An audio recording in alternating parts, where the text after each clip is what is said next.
है। चुनाव की तारीख का ऐलान हुए बिना ही शिवपाल यादव ने अभी से 2027 का रिजल्ट बता दिया और आजम खान को गृह मंत्री बनाने का ऐलान कर दिया।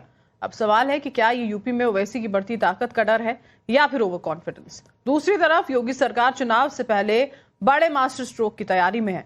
खबर है कि योगी सरकार महिलाओं को चुनाव से पहले बड़ा तोहफा दे सकती है। देखिए स्पेशल रिपोर्ट।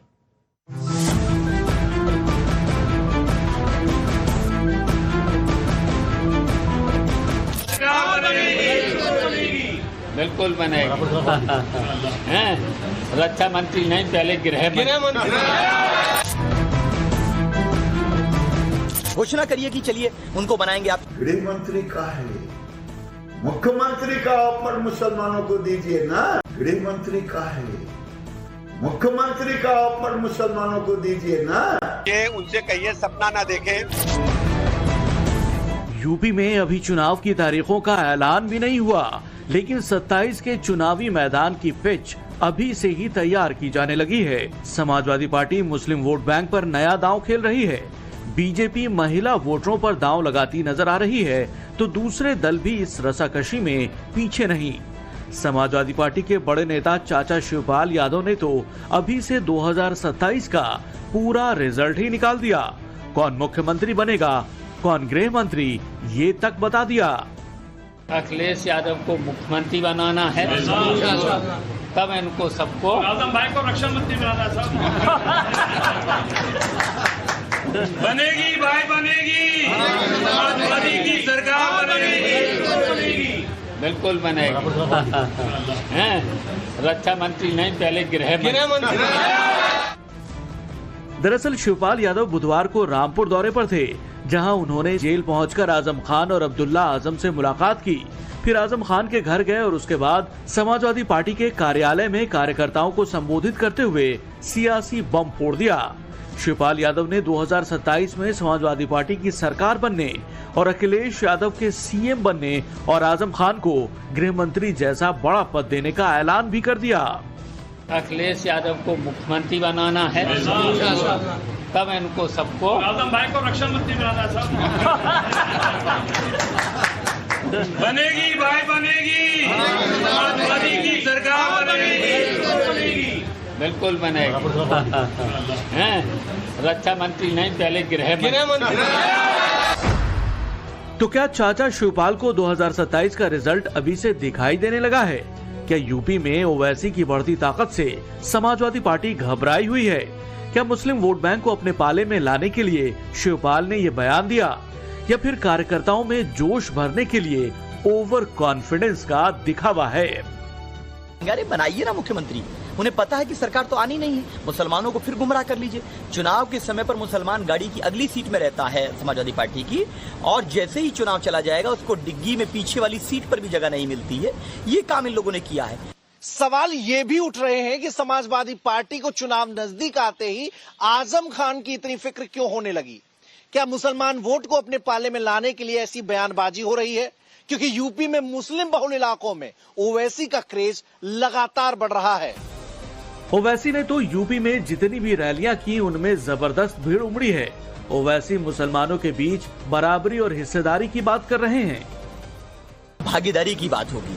अब इस गुमराही में मुसलमान नहीं आने वाला है। अब ताबेदारी की बात नहीं होगी, हिस्सेदारी की बात होगी। घोषणा करिए कि चलिए उनको बनाएंगे आप चीफ मिनिस्टर। मैं चुनौती के साथ कह रहा हूँ। तो क्या आजम खान को गृह मंत्री बनाने के ऐलान के पीछे की अहम वजह यही है? समाजवादी पार्टी के इस दांव पर बीजेपी ने करारा पलटवार किया। केंद्रीय मंत्री गिरिराज सिंह ने सवाल किया कि अखिलेश किसी मुसलमान को सीएम उम्मीदवार क्यों नहीं घोषित करते। अभी तक तो देखने गए नहीं, मिलने गए। अब उनको खुश करने के लिए, मुसलमानों को वोट लेने के लिए गृह मंत्री बना रहे हैं। इतने घबराए हुए हैं। गृह मंत्री का है, मुख्यमंत्री का ऑफर मुसलमानों को दीजिए ना। अगर है हिम्मत तो मुसलमानों को दीजिए, क्योंकि आपका तो इतिहास रहा है हिंदू विरोधी। पिताजी ने गोलियां चलाई, आपने विरोध में काम किया। मजबूती नहीं बल्कि धोखे के साथ खड़ी है। सरकार थी तब कुछ किया नहीं। देखिए, उनसे कहिए सपना ना देखें। भारतीय जनता पार्टी की सरकार मानी मोदी जी के नेतृत्व में जन जन तक पहुंच चुकी है। और आप देखते हैं कि प्रदेश में जब भी चुनाव होगा 27 में प्रचंड बहुमत के साथ तीसरी बार भारतीय जनता पार्टी की सरकार आएगी। शिवपाल यादव के बयान पर बीजेपी और उसके सहयोगी हमलावर हैं, लेकिन समाजवादी पार्टी और कांग्रेस आरोप लगा रही है कि बीजेपी सरकार ने आजम खान के साथ ज्यादती की। अखिलेश यादव के नेता तो दावा कर रहे हैं कि उस अन्याय की भरपाई समाजवादी पार्टी करेगी। एक तरफ मुसलमान वोट बैंक के लिए समाजवादी पार्टी आजम खान को गृह मंत्री बनाने की बात कर रहे हैं, दूसरी तरफ हिंदू वोट बैंक में सेंधमारी के लिए राम मंदिर चढ़ावा चोरी का मुद्दा उठा रही है। समाजवादी पार्टी ने संसद के पूरे मानसून सत्र में चढ़ावा चोरी का मुद्दा उठाया, संसद भवन परिसर में चंदा भी जमा किया और आज उस जमा किए गए चंदे को दिल्ली के कनॉट प्लेस में हनुमान मंदिर में दान कर दिया। अयोध्या में चंदा चोरी को लेकर पार्लियामेंट में जिस तरह से प्रदर्शन किया गया था, उस दौरान चंदा इकट्ठा हुआ था और इस चंदे को लेकर यहाँ पर तमाम सारे सपा के सांसद पहुंचे हुए हैं हनुमान मंदिर। आप यहाँ की तस्वीर देख सकते हैं कि यहाँ पर किस तरह से जो दान पेटी आप छोटी देख सकते हैं हाथों में अवधेश प्रसाद की, वो यहाँ पर लेकर पहुंचे हुए हैं हनुमान मंदिर में। ये तस्वीर आप देख सकते हैं किस तरह से तमाम सारे जो सांसद हैं वो यहाँ पर मौजूद हैं। नीरज मौर्य हो, अवधेश प्रसाद हो, इनके साथ ही साथ देवेश साखिया को भी आप देख सकते हैं। अखिलेश यादव हिंदू और मुसलमान वोट बैंक को साधने की कोशिश में जुटे हैं, लेकिन योगी 2027 के चुनाव से ठीक पहले बड़े मास्टर स्ट्रोक की तैयारी में है। सूत्रों के मुताबिक योगी सरकार महिलाओं के लिए बड़ी योजना लाने की तैयारी कर रही है। विधानसभा चुनाव से पहले महिलाओं को 50,000 रुपए तक की मदद देने की तैयारी की जा रही है।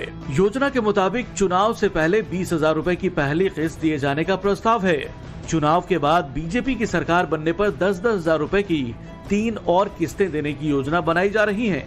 बिहार की महिला सहायता योजना की तर्ज पर यूपी में भी मंथन चल रहा है।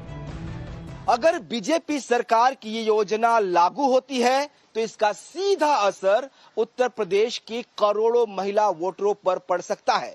यूपी में 5 करोड़ 67 लाख महिला मतदाता है, यानी कुल वोटर्स का करीब 50% यूपी में महिला वोटर्स है।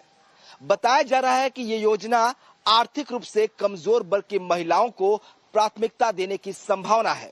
इसके तहत अनुसूचित जाति, अनुसूचित जनजाति और बीपीएल परिवार की महिलाओं को प्राथमिकता दी जा सकती है।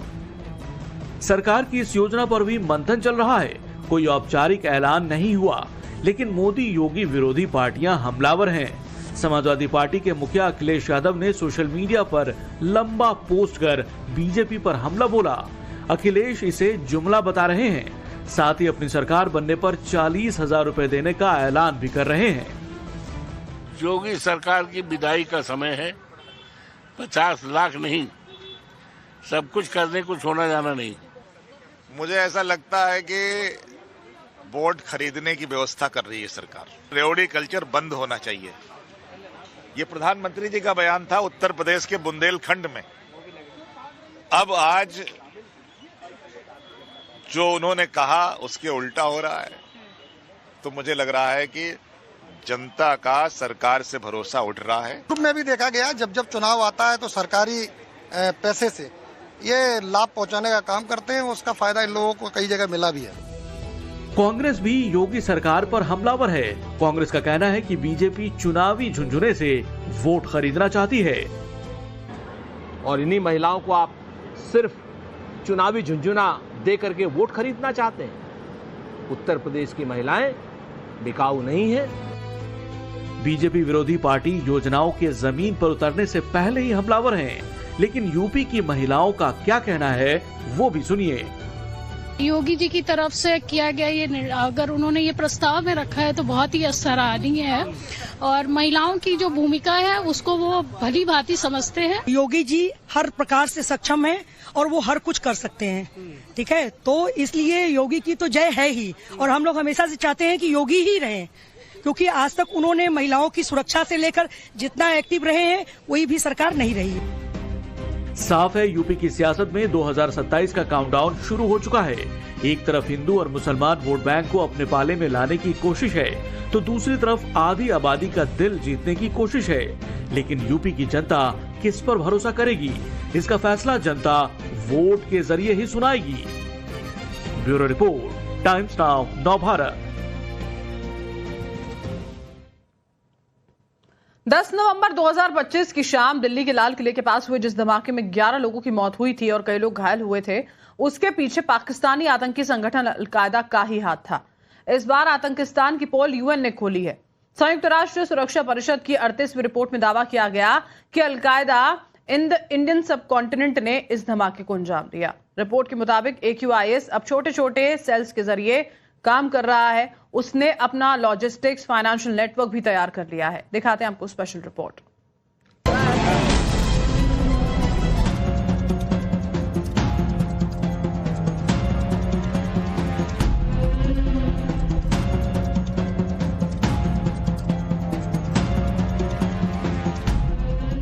दिल्ली के लाल किले के पास नवंबर 2025 में हुए आतंकी हमले की जांच में अब एक बड़ा इंटरनेशनल एंगल जुड़ गया है।